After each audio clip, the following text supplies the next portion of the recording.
I'm Carrie Endorf. I work at Formentera Operations as the Vice President of Development Operations, which focuses on development, so drilling, completions, and subsurface. I've been here for about a year and a half, and previous roles have been a lot focused on planning and development planning in general.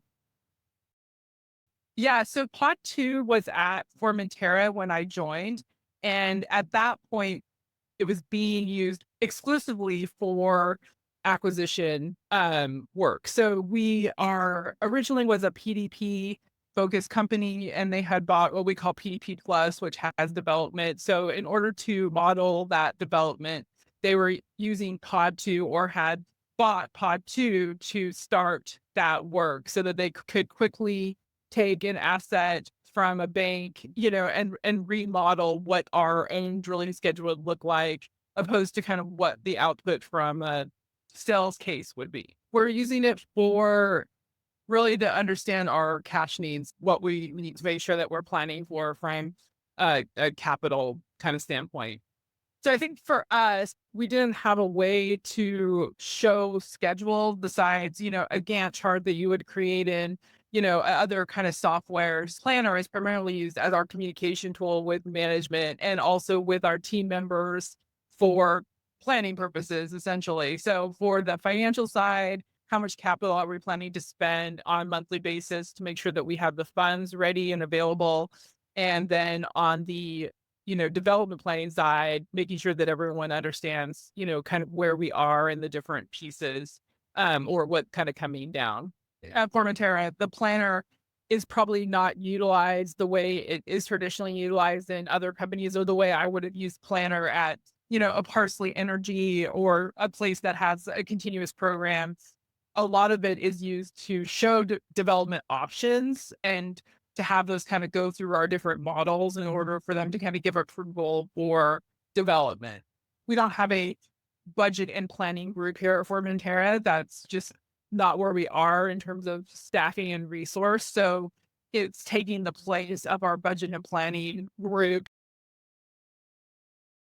What I've seen in other tools is it requires almost like a specialty, somebody that has kind of deep knowledge of planning and or other planning tools, has either worked at a company that has that planning tool or has worked at companies that have kind of large staffs where they've learned it.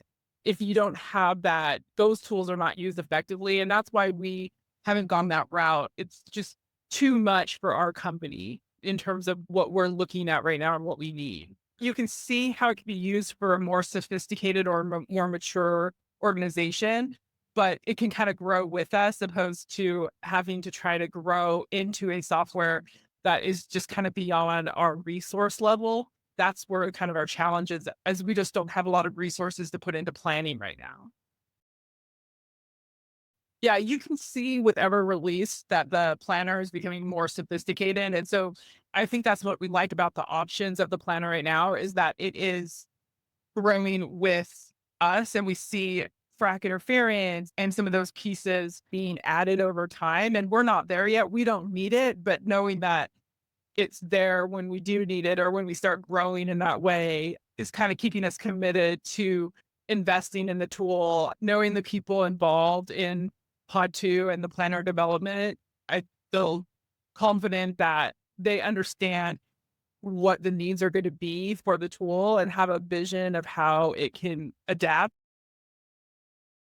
You guys have attracted talent from what I would think it's like, best in class people. So what has been helpful for us is that when we call with a problem, you see what we're talking about. That's kind of the challenge I've had in other softwares is that the people that are building the software themselves are usually not people with planning backgrounds. They either have IT backgrounds or they have other software backgrounds. Where I've struggled in the past is that most of the first line support is really just solving technical problems, not like the actual planning solution itself. And I would say on the technical side, we've also solved problems too, and those get rectified or changed very quickly. More sometimes it's questions about our development because we do have a lot of different development scenarios in terms of our assets and kind of the challenges people understand like what we're looking for, what the output needs to look like. It's hard for me to say that at this point because we're just so early in our development, but I don't know another tool that we could use in place. Like it's irreplaceable for us because another tool, the amount of resources and people we would have to spend, it would be at least 2 salaries worth of people. I think I would just tell people to be careful of Frankensteins in other softwares where things have gotten pieced together over time and may or may not talk very well, but also know exactly what you're getting. You might be getting a planning software that has no visuals or has poor visuals, or it costs more money to get the reports out that you actually need. I mean, those are kind of the pitfalls that I would say you need to be watching out for is that there's a lot of things in the background that maybe are not part of the base price. And we had decided that given the resources we had, that the Pod2 group and the well readiness solution that they had envisioned kind of matched our own needs and also our own thoughts on how to track that process.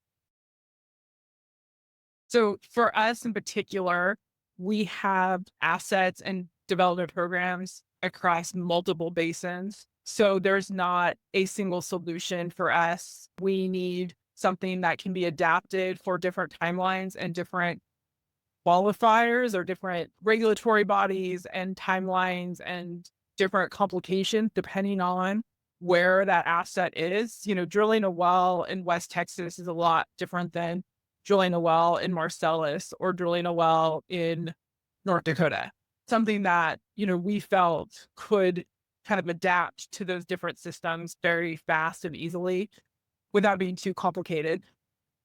That's not to say the other solutions couldn't do the same thing, but the amount of work on our side that it would take to build out those readiness tools was kind of beyond our staffing capabilities and our timelines. So we needed something that, would kind of grow with. I mean, to me, you guys are our planning solution. So across the board, and I think well readiness is part of the planning solution, but full scale planning solution. And I think with a lot of industry experience behind it, what I would say about Pod2 is it meets you where you are. For us, again, we're kind of on the lower maturity side. And I know I've kind of said this before, but I know that you could also handle 10 or 12 rig type solution too. I see it for both applications.